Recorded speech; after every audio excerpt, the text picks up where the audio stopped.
Hello everyone, in this video we will see about a capability based system and then we will go for case study, that is Linux based operating system. So compatibility model has few types. First one is Hydra, where Hydra is a compatibility based protection system that provides considerably flexible. So a flexible set of possible writes is known as interrupts, by which you can read, write is given to read, writes given to write, and writes given to execute. All these can be declared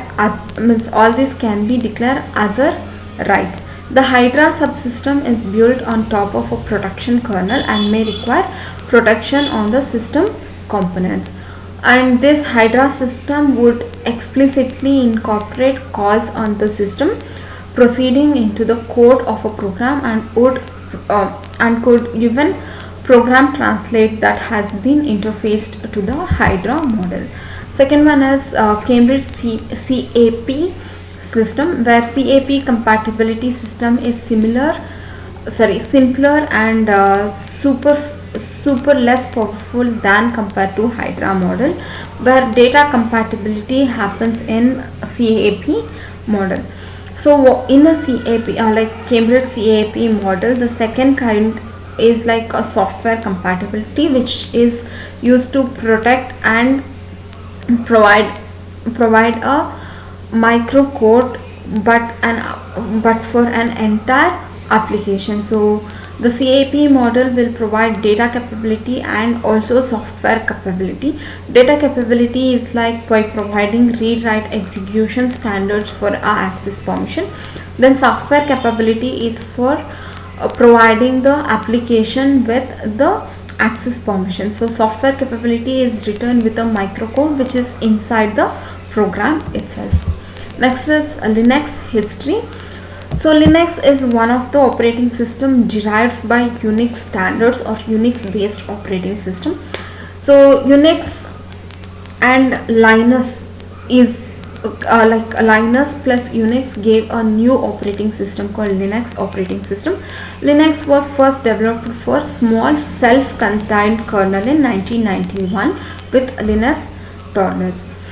So major design goal of Linux project is Unix compatibility, and the kernel of Linux operating system is exactly a same system as your Unix operating system. So Linux kernel was evolved year by year. Linux version 0.01 was released in the period of 1991 and run on 80386 compatibility Intel processor and PC hardware, where Linux 1.0 was released in 1994, which was supported by Unix standards.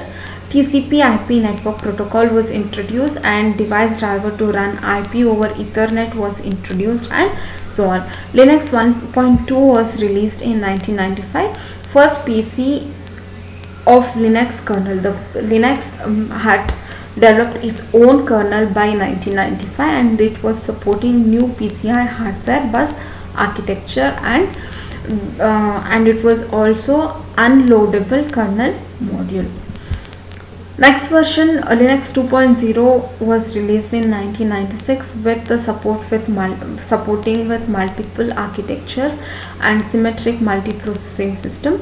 Linux 2.2 was released in 1999, where network was enhanced with firewalls, improved routing and traffic management. Improvement continued with release of Linux version 2.4 2.6 with added access permissions to file system and 64-bit operating system, preemptive kernel mode, and so on. In 2011, Linux was introduced with 3.0 version, which could support improved virtualization mode, facilities for new page write back method. Improvement to memory management system was introduced in this mode. So Linux system uses many tools developed as a part of Berkeley BSD operating system, and it also uses MIT X Windows system and Free Software Foundation GNU projects. Main System libraries are created by GNU projects, and Linux system is maintained by many developer collaboration over an internet. Linux is a free operating system which can be downloaded by the internet, and you can even join to this collaboration and help to develop or start developing this Linux operating system. So the licensing, Linux licensing is about like Linux kernel is distributed under general public licensing, where Linux is not public domain software. Public domain implies that the author have waived copyrights in the software. Linux is a free software that people can copy it, modify it, and also use it. Anyone creating through one directive of Linux may not make the derived product appropriately. So I hope you understood these topics. Thank you.